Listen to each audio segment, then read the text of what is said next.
The differences, perhaps. We have Fox team coverage of the 2016 race. Jennifer Griffin is covering the Clinton campaign tonight. She joins us from the spin room here in Farmville.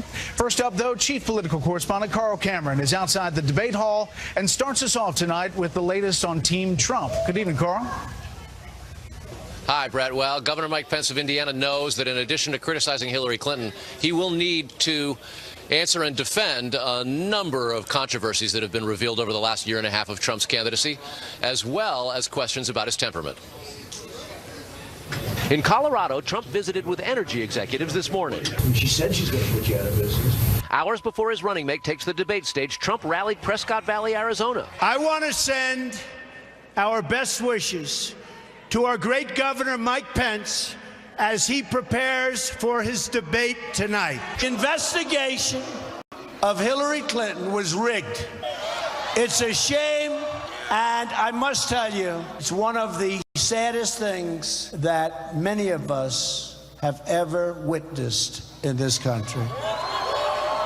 We've become a banana republic. Pence expects to be asked about Trump's business dealings, perhaps including Trump's rental of office space from 1998 to 2003 to Bank Melli of Iran, which was linked to terrorist groups in Iran's nuclear program. The vice presidential nominee was loose defending his running mate at a Virginia rally last night and let some profanity slip while bashing the media. They think they finally got him.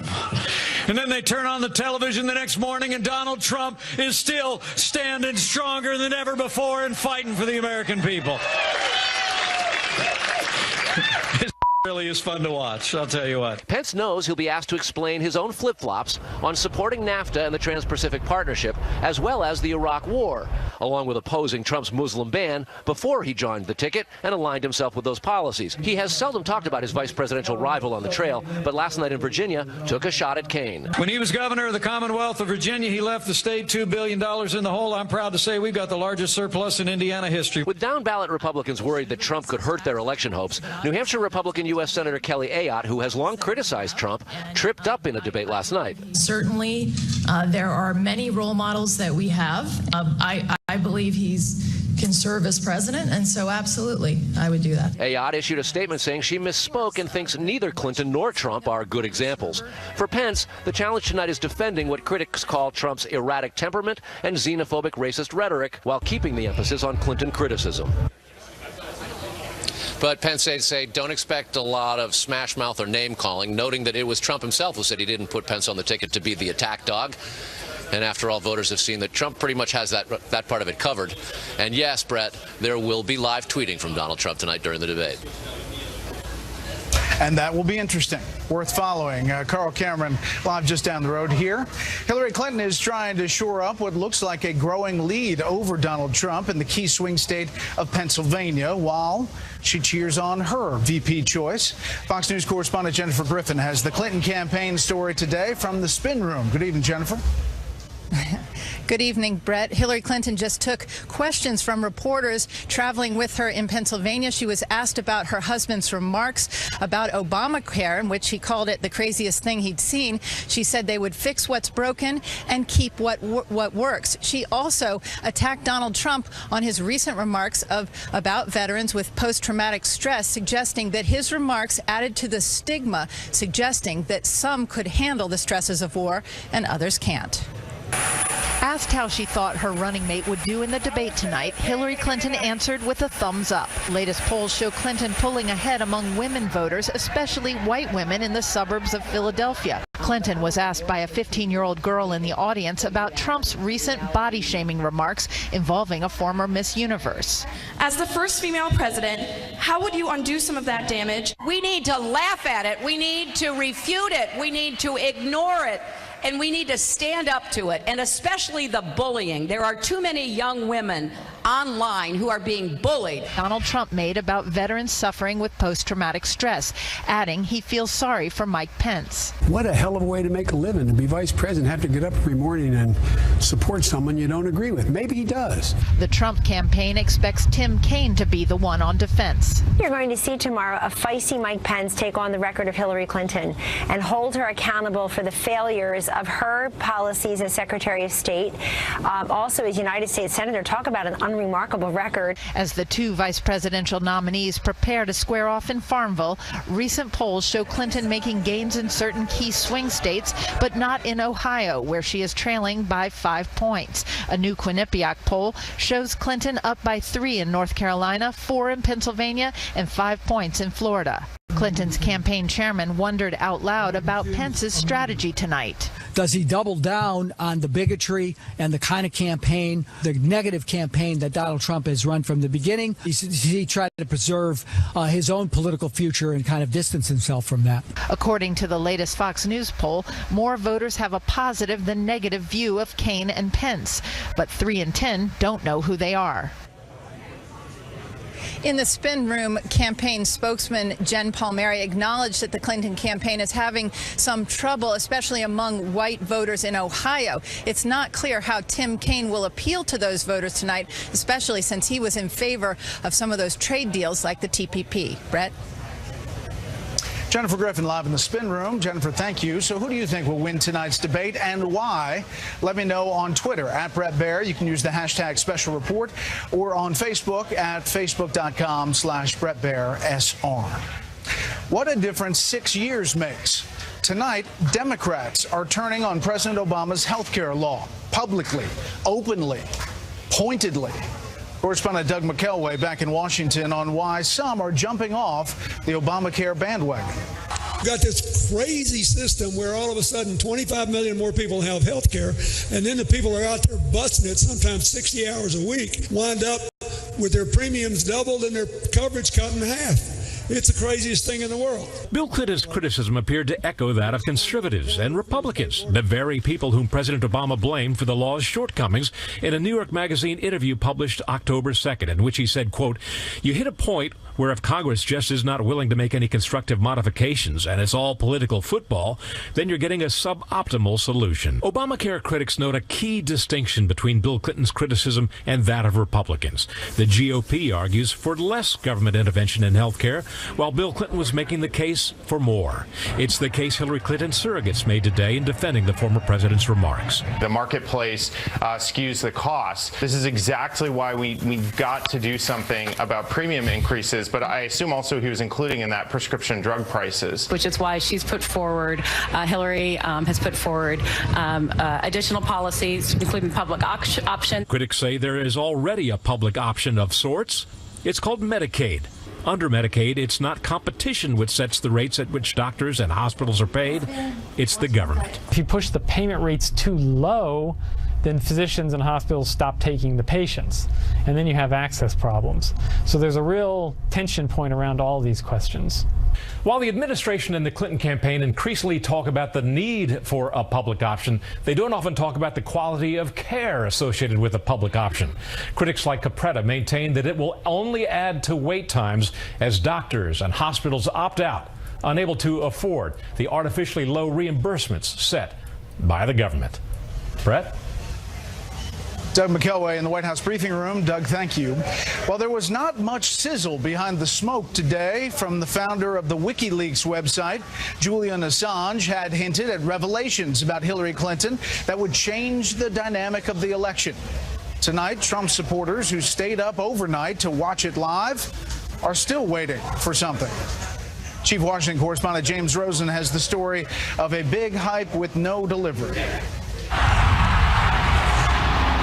Not since Y2K has a much ballyhooed event or happening proved so uneventful and not happening. A new reason for Hillary Clinton to be very concerned about a potential October surprise. Instead, in a remote video appearance from the Ecuadorian embassy in London, his home for the last 5 years, WikiLeaks founder Julian Assange touted his organization's 10th anniversary, appealed for donations, and delivered no documents damaging to Democratic presidential nominee Hillary Clinton as expected, only a fresh vow to release new material in coming weeks. Our upcoming publication is significant in relation to the U.S. election. Yeah, we think they're significant. WikiLeaks' release in July of 20,000 emails from the Democratic National Committee exposed collusion between the Clinton campaign and the DNC against insurgent candidate Bernie Sanders and triggered the resignation of the party's chair and top officers.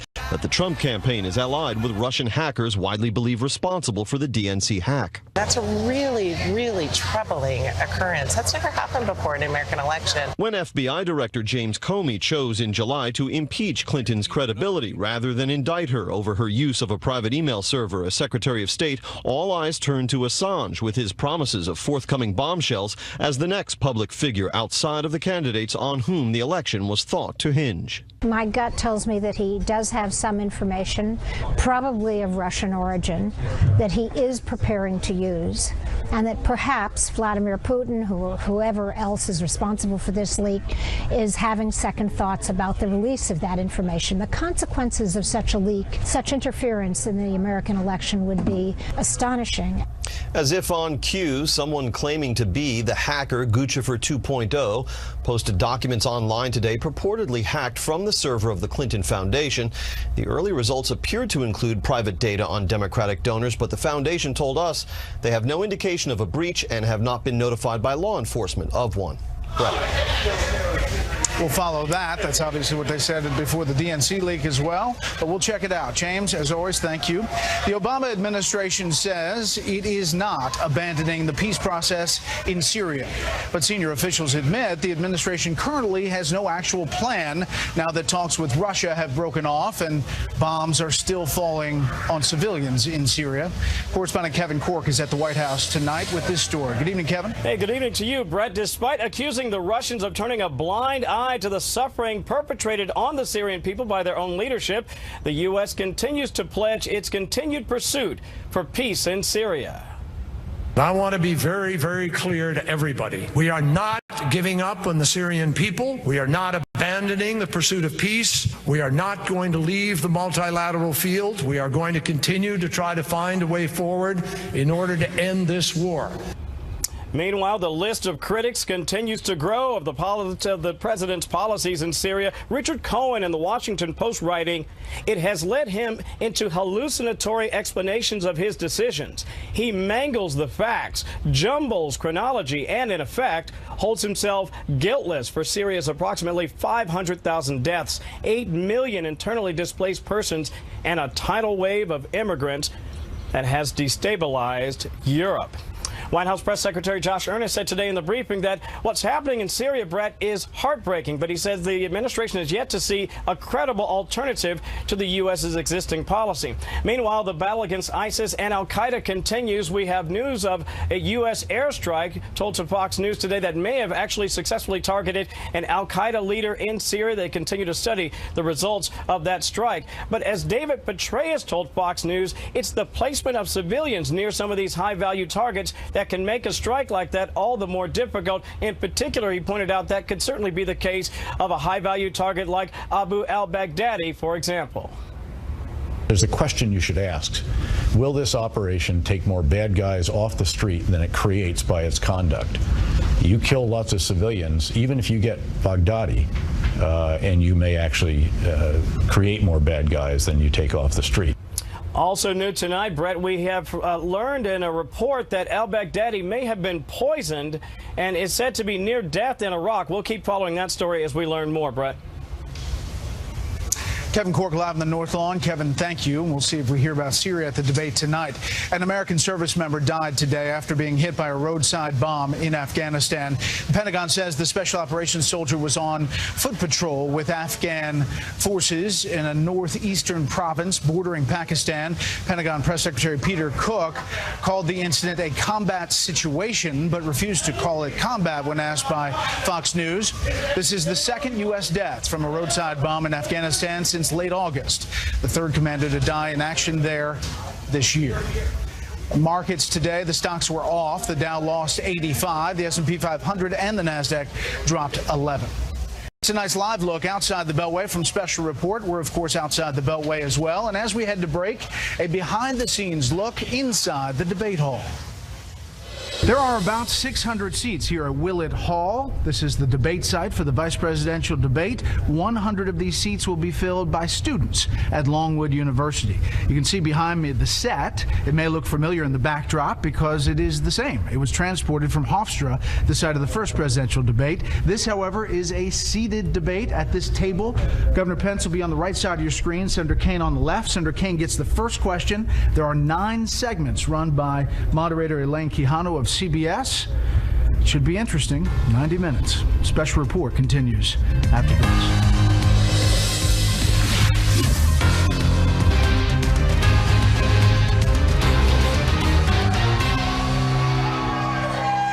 Welcome back to Longwood University, site of tonight's debate. We are getting new reaction tonight to the revelation that the FBI and the Justice Department agreed to destroy the computers belonging to senior Clinton aides in exchange for their cooperation in the now closed criminal investigation. Chief Intelligence Correspondent Catherine Herridge has our update tonight from Washington. Catherine. Brett, legal experts said today the deals struck by the Justice Department with Clinton attorneys Cheryl Mills and Heather Samuelson may obstruct current and future congressional investigations. According to the Republican chairman of the House Judiciary Committee, the FBI got access to their laptops, and in exchange, the 2 attorneys who oversaw the sorting and the deletion of 30,000 Clinton emails that they deemed personal got a guarantee the FBI would destroy the computers after its review. The timeline matters here. In early March 2015, Congress issued a preservation order and subpoena for Clinton's emails. By the end of that month, after a conference call with Clinton's legal team, a Denver-based IT firm electronically shredded the Clinton email archive. Significantly, the side deals stipulate that agents could not search the laptops for records from this time period. Regardless of how you feel about the merits of the email scandals, we're now in really very strange waters. I mean, when you have the executive branch reaching an agreement that a party can destroy evidence being sought by Congress, it's a very serious matter. During last week's congressional testimony, the FBI director played down the immunity deals and emphasized the Attorney General's team was in the lead. Who authorized granting Cheryl Mills immunity? It's a decision made by the Department of Justice. I don't know at what level inside. In our investigations, if any kind of immunity comes from the prosecutors, not the investigators. In March, Clinton told CBS that her team was cooperating, but the FBI files and new evidence suggest otherwise, Brett. Catherine, thank you. Let's get reaction tonight from the Clinton campaign. Brian Fallon is Clinton campaign press secretary. Brian, thanks for being here. We want to talk about the debate and set up to the expectations for tonight. I want to get you to react to that story and as it's developed, this immunity part of this story. Why does that look bad, the immunity to Cheryl Mills and others, and then the destruction of those computers? No, and here's why, Brett. This is a matter that was closed back in July. So first of all, I think it's important for everyone to realize that even though this information is coming out now, it's just because the Justice Department provided things to Congress and Republican members of Congress are leaking it out about a month or so away from the general election. But it all concerns an investigation that was closed back in July. And at the time that the investigation was closed, Director Comey stood up at a press conference, we all remember it, and said that there was no basis to bring a case here. And he said it wasn't even a close call. And so at this point, we're delving into this. So to the extent that it's being aired now, let's talk about it. These were routine immunity agreements that were provided. They came after both of these 2 lawyers sat down and answered every question that the FBI had. They submitted to those interviews completely voluntarily. Then a couple weeks later, it was indicated by the Justice Department they'd also like to look at their computer equipment. They said sure. They had the opportunity to thoroughly examine it. And in terms of what happened to them afterwards, that's entirely up to the Justice Department and the FBI, so you'd have to ask them what they're doing with it. Well, I mean, that's kind of a the weird devices part are of it, in their hands. An immunity deal that has a destruction of computer tied to it. You know, when there was, at the beginning, the thought was you don't need these computers because there aren't emails on here that matter and they're personal, so why turn them over? But then to destroy the computer afterwards just seems a little strange to people. Well, it's in the FBI and the Justice Department's hands about what to do with those devices. I want to move on to other topics. Taxes are a big issue, but before we leave this one, Brian Pagliano, IT specialist, he was paid by the Clintons. In 2011, he put the dollar amount that almost exactly matches the dollar amount that Hillary Clinton deducted on her taxes for computer work. So did she deduct taxes for having this guy erase the servers in this investigation? No. Brian Pagliano was somebody that innocently set up a IT system early in 2009. It was a system that was designed to host the staff emails for President Clinton's personal office, and then Secretary Clinton made the decision to have her account be hosted on that same server. All of that stuff that played out in 2013 was when the server was in the possession of a private firm. It had nothing to do with Brian Pagliano. All right, the taxes issue. The First Lady was out on the stump today. She brought up this issue in the crowd. Take a listen. The election in November will determine whether we close tax loopholes that allow billionaires to keep gaming the system at the expense of working folks. So does Secretary Clinton think it was a tax loophole that Donald Trump took advantage of, allegedly, as the New York Times pointed out? Well, the Trump campaign has been pretty fierce in advocating the fact that this was all legal, what happened that allowed him to potentially zero out his tax liability for some 18 years. And that may be true. That's not the point that we're making. The point that we're making is it fair? When somebody makes as much money as Donald Trump, should he be able to get away with not paying any taxes when hardworking Americans that are making $30,000, $40,000, $50,000 a year are doing their fair share and contributing to the cost of hiring first responders, hiring teachers in our public schools, and supporting our military? Is there anything specifically in Secretary Clinton's tax plan that would change the carry-forward provision that Donald Trump took advantage of? Well, we want to tackle some of the other loopholes that probably allow him to have a lower aggregate gross income so that the effect of this net operating loss provision that he's taking advantage of would be less impactful for Donald Trump. Under our proposal, he would almost certainly pay more. And we'd also have proposals like the Buffett rule, which would ensure that taxpayers that are making a certain amount of income, the top 1% or so, are paying a guaranteed minimum amount in terms of a percentage of their taxes, so that people like Warren Buffett are not paying lower rates than their secretaries. She's also got provisions that would say that if you're outsourcing jobs in terms of big corporations, if you're outsourcing jobs overseas, we're going to claw back some of the tax advantages that you took advantage of while you were having those jobs here. So she would close other loopholes, not specifically change the carry-forward provision that you're talking about? No, we want to change a lot of the provisions that we suspect that Donald Trump is taking advantage of that helps lower his income that's subject to taxes. Okay. But we don't know all the loopholes that he specifically is taking advantage of because he refuses to release his tax returns. Okay. I asked Secretary Clinton the last time I interviewed her in June what she would do differently than President Obama on the economy. She said that she wanted to point out that the economy recovered, first of all, under President Obama, but second of all, said that an infrastructure project would be really on top of her mind. Today, the president writes an op-ed in Huffington Post, and he says, Republican leaders in Congress have proven they won't work with my administration, refusing to make long overdue investments, rebuilding our roads, bridges, ports, airports. A major infrastructure push would put Americans back to work and make our businesses more competitive, but Congress can't get it done. So if Congress can't get it done for President Obama, why would it get it done for President Clinton, Hillary Clinton? I think that in the heels of this election, if Hillary Clinton wins, I do think that there will be momentum for something like an infrastructure proposal, because she'll have campaigned over this last year and a half on something like the infrastructure proposal that she's put forward, which she has said she wants to make a 100-day priority, so something that she'd work on in the first couple months of her administration. So when she goes around the country and talks about it so much, if she wins election, I think that the Republicans will feel pressure to do business with her on that, especially because it's a proposal that a lot of Republicans support. The Chamber of Commerce supports it. And guess what? The Republican nominee for president also supports increased investment for infrastructure. Now, he doesn't have a plan as specific as Hillary Clinton's. He can't tell you how much he would spend or how he would pay for it like Hillary Clinton can.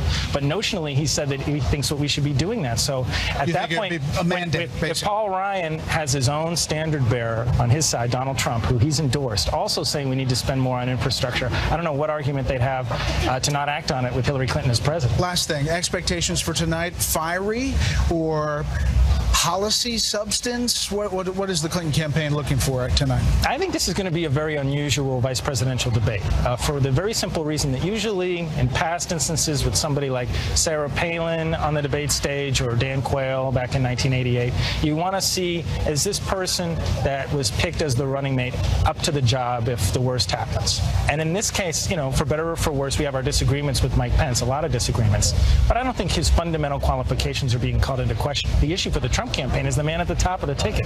And so Mike Pence can go out and have a blockbuster performance, and it won't solve the problem for the Trump campaign, which is that their own candidate for President Donald Trump is the one that's temperamentally unfit. Brian, we appreciate you coming by. Thanks, Bray. When we come back, the other side of the story, we'll be joined by Republican National Committee Chairman Reince Priebus. As we head to break, a look at the spin room, where staff and surrogates will make the case for their candidates, Brian included, I think, after tonight's showdown.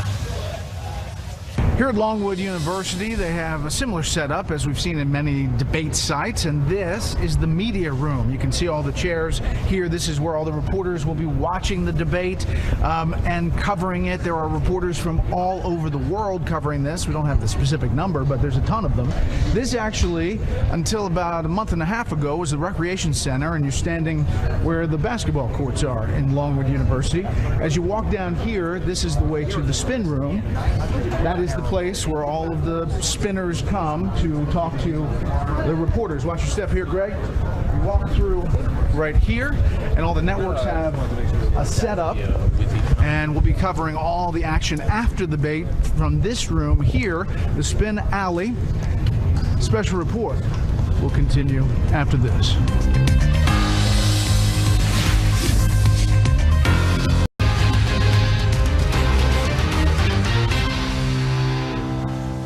Who knew Donald Duck would be here? In our last segment, we spoke with Hillary Clinton's press secretary. Now, the Republican perspective with GOP Chairman Reince Priebus. Mr. Chairman, thanks for being here. Exciting night. Yeah, we're going to talk about the debate and your expectations in just a minute. I want to cover a couple of other news topics. First of all, Senator Kelly Ayotte in New Hampshire at a debate last night said that Donald Trump could be a role model. And then after the debate, she came out and issued a statement and said, I misspoke tonight. While I would hope all our children would aspire to be president, neither Donald Trump nor Hillary Clinton have set a good example, and I wouldn't hold up either of them as role models for my kids. So is Donald Trump a role model? I think everyone's a role model in different ways, and I think he is a role model. When you look at someone who has built businesses, lost businesses, come back, lived the American dream, a person who sets goals, he's a winner. I think he is a role model. And look, I think all of us in different ways are role models. I mean, there's some things I'm good at, there's some things you're good at, and I think we're all God's children, and we all have and good in all of us. So, and these kids are obviously fired up behind us. There's nothing better than being a college Republican or a college Democrat. This is like the Super Bowl for them, so I get it. Yeah, especially at Longwood University. The Senator Warren, she tweeted out, you can't take this back, you can't walk it back. Is this a problem for Senator Ayotte? No, I don't think it's a problem at all. Look, she's got to run her race in New Hampshire, and she's doing a great job, and she's one of the best senators in the country. But look, I think you got to look at what's disqualifying. What's disqualifying? What Mr. Fallon didn't talk about in the previous segment was the fact that here you have a Secretary of State that is gaining her wealth by selling her position to foreign countries, bringing money in the door to the Clinton Foundation, then profiting on those through speeches and sending Bill Clinton across the country. That's the issue. I mean, we can talk all day long about quotes that Donald Trump has given from 25 years ago, or whether he lost almost, whether there was a business carryover and a tax return in 1995. But the point is, when Hillary Clinton was asked about something really important, like whether or not she gave away state secrets, she told the IRS 39 times, I don't recall. That's important. And she is not fit for the job because she has been in the job and she hasn't succeeded. She's failed at every level. Well, something Donald Trump said just last weekend on Twitter is probably going to come into focus tonight. One would guess that Senator Kaine is going to go after that on the temperament issue. Donald Trump tweeting tonight, I will be watching the great Governor Mike Pence live tweeting the VP debate starting at 8:30 Eastern Time. Enjoy. So are you worried about the live tweeting? I'm not worried about it at all. I talked to Donald about it this morning. I'm not worried about it. Look, but what about the temperament attack that they are now hitting again and again and again? Well, that's their attack. But you want to talk about temperament? I mean, all you have to do is look at Hillary Clinton. I mean, you can look at Hillary Clinton's temperament. You can look how she's used her position from way before, whether it was when Bill Clinton was Attorney General, when he was governor, when she was First Lady, when she was Senator, when she was Secretary of State. At every single level, she's used her positions to either gain wealth or get ahead on the back of the taxpayers. Donald Trump is a guy who's built his fortune by himself through business. I mean, he did it the American way. Hillary Clinton has made a fortune off of what?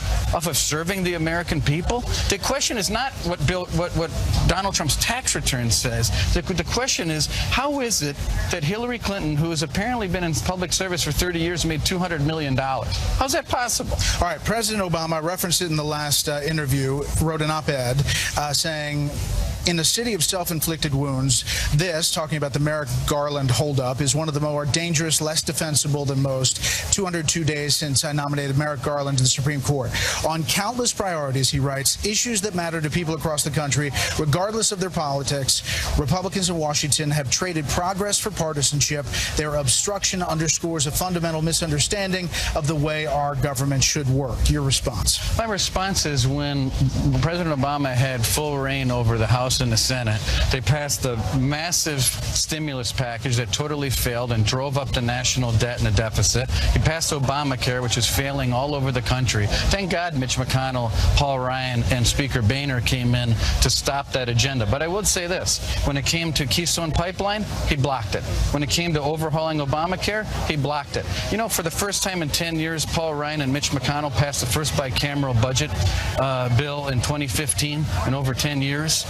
The only person that's incapable of bringing people together in Washington, D.C. is President Obama and his cohort, Hillary Clinton. That's what this election is all about. Vice President Biden today jumped on something that Donald Trump said about PTSD last night. The Trump campaign has been clear that they said the person who asked it was satisfied with the response, but here's Vice President Biden today. Then he points out to the veterans in the room and says, and you're strong, you can handle it, but a lot of people can't handle it. Where in the hell is he from? No, this is deadly earnest. I don't think he was trying to be mean. He is just so thoroughly, completely uninformed. What about that? Well, look, if you listen to his entire statement, it was very compassionate. He talked to the generals that were in the room. They totally disagreed with that characterization. I think people like Joe Biden and Obama and Hillary Clinton should really ask the question why these vets aren't taken care of when they come back on their watch. They're waiting in lines at VAs across the country, in some cases dying, and they didn't do a thing about it. So Joe Biden, if he's mad, he ought to look in the mirror and ask himself why after his entire career, 8 years as vice president, he didn't do a darn thing about it. It's on his watch, not on Donald Trump. He's the private citizen. They're the ones that were in the position to do something. Same question I left Brian Fallon with. Your expectations for tonight? Heated policy? What does it look like, this debate? Look, I think it's going to be heated over policy, put it that way. I mean, I think these are two people that have been involved for a long time. But look, if you look at Tim Kaine and what he's done as governor here, raising taxes, the budgets went out of control. He didn't do a good job in Virginia. You compare that to Mike Pence, unemployment down, spending down, a big turnaround that he continued with Mitch Daniels in Indiana. It's a great career and a great story. Mr. Chairman, thanks for the time. Thank you, Brad. Next up, tonight's big debate and the issues surrounding Donald Trump and Hillary Clinton that they'll talk about tonight. We will talk with our panel here in Farmerville, Virginia when we come back. As we head to break, Twitter is here as well, and they're ready to take a look at the social media side of tonight's debate. We're at the media room here at Longwood University. We're going to find our friends from Twitter. Adam Sharp. Hey, Adam. Brad, good to see you. Big night tonight. Show us what you got. Well, we had a big night earlier in the week with the presidential debate. Looking here, most tweeted moments came around the economy, largely talking about taxes and Donald Trump's returns. But tonight, the vice presidential nominees take the stage. Different picture. A blank slate, if you will. Lots of conversation around them when they were announced and rolled out at the conventions, and then just a low rumble since. The conversation about these candidates relative to the top of the ticket, only half that of Biden and Ryan 4 years ago. What about the top issues on Twitter that you see throughout? So for the year to date, foreign affairs #1, terrorism, guns, race, and the economy. Now those top four tend to respond to big news events like race right there after the Dallas police shootings. But the economy, it always comes back to the pocketbook. Slow and steady, always in the top 5, year in, year out. Likely to be that way tonight. All right, tweet you at Adam S. At Brett Baer. Special report continues after this.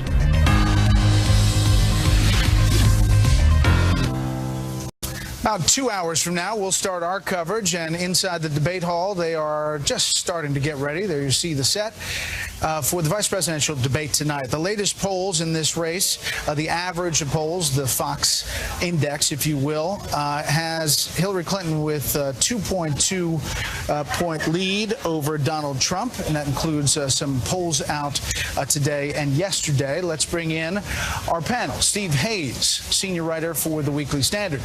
Ed O'Keefe, reporter with the Washington Post. Tucker Carlson, host of Fox and Friends Weekend. And we welcome Phil Musser, chairman of Image and former senior advisor to Mike Pence. Gentlemen, thanks for being here. Phil, let me start with you. This is Mike Pence's big night. You know, he likes to say he's vanilla. But what about tonight? What will he do? Look, I think there'll be more than vanilla. But this is just kind of a second reintroduction for Mike Pence to America. Most of America doesn't really know who Governor Pence is, but he's got a chance to really talk about what he's done in the Congress. I expect that he'll talk about his foreign policy experience in the Congress, his leadership in the Congress, and someone who knows how to help make Washington work. And then he's got a terrific track record in the state of Indiana, growing the economy, balancing the budget, really investing in education. And so his job tonight, I think, will be show that he is a steady second hand to Donald Trump, who can help him bring the real change that Trump's talking about in this Traditionally, campaign. What trips him up? Traditionally, what trips up Mike Pence? You know, I think I'm going to have to duck that question, Brett, because I think this is a big moment, and I think Pence is ready. You know, he's practiced. They've been methodical. They've got a plan. They've executed well. He's got a good team of advisors around him. I think he's going to be in there, you know, ready. I'm watching the pivots. If Donald Trump answered that question, he would just head on say something trips him up, and the pivot. Yeah, Ed, what do you think? Fiery? What is tonight? I hope there's at least a little conversation about issues, but I do think both of these guys have a fair amount of work to introduce themselves to the crowd that may show up and tune in.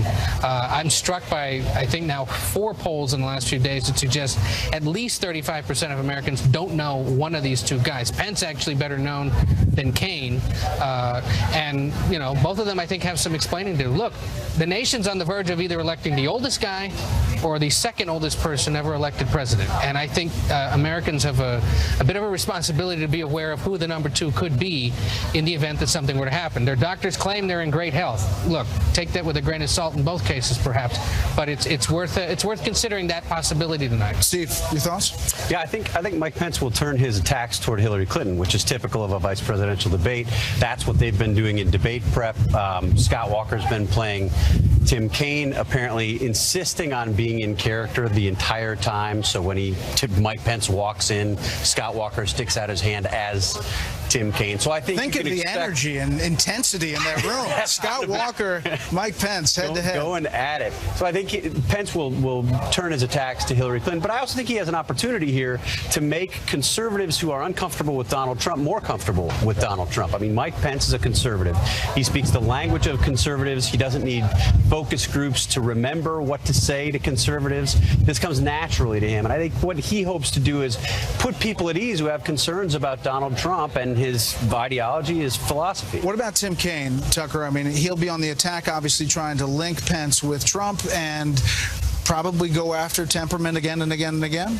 Well, I mean, he's going to try and tie Pence to Trump. I mean, the whole debate is going to be that. And that is exactly the moment that Pence gets tripped up, because he has to defend Trump, both because he's a subordinate partner in this relationship. Of course, that's why it's tough to be the VP candidate.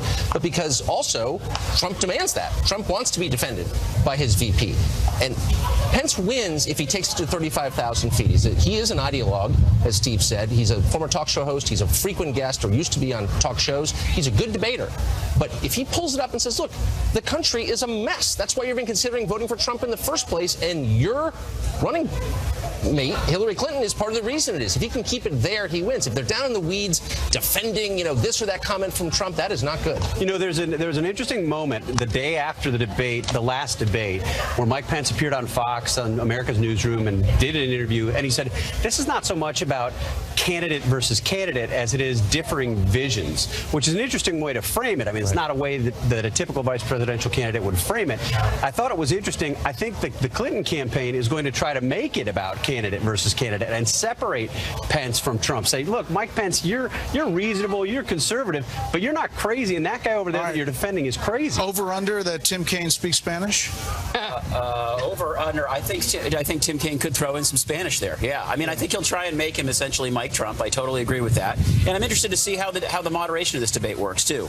You've moderated a lot of debates, obviously, but this is we saw with Lester Holt, a real hands-off approach. It'll be interesting to see how the moderator lets these two candidates go. Does she really jump in and try and essentially litigate the rules and keep them in lanes, or frankly, do we have a much more unscripted exchange? Yeah, a lot of people don't know Elaine Quijano with CBS. She's a great lady. I've worked with her a number of times at the White House and other places. I expect her to do well, but she's not well known either. So, Ed, the challenge is... Big cast unknowns tonight. Yeah. You know, what is it? 25.6 million is the number to beat. That was the least watched VP debate back in '96, the Gore-Kemp exchange. You're not doing anything for us here on the tees. I'm just saying. On the tees. And then 70 million was the Biden-Palin exchange. So, you know, somewhere in between, I do my homework. But I mean, besides Lloyd Benson and Dan Quayle, that's right, and Sarah Palin and Joe Biden, can any... Well, Geraldine Ferraro, George Bush in '84. But I mean, were there moments that moved the needle? I actually think this could, because look, what does the Trump campaign need? It needs a kind of intellectual framework to explain what it's about. And the candidate is spotty at doing that at best, and I think Pence potentially could be pretty good. Yeah, I think he's really got the opportunity to reframe this in a pretty fundamental way. I mean, turning the discussion that's been nonstop over the past week on just one issue of taxes. Here's a chance for the campaign to turn the corner, have a fresh start coming into Sunday, and I think Mike Pence is, going to step up and do the job. He's ready. Change.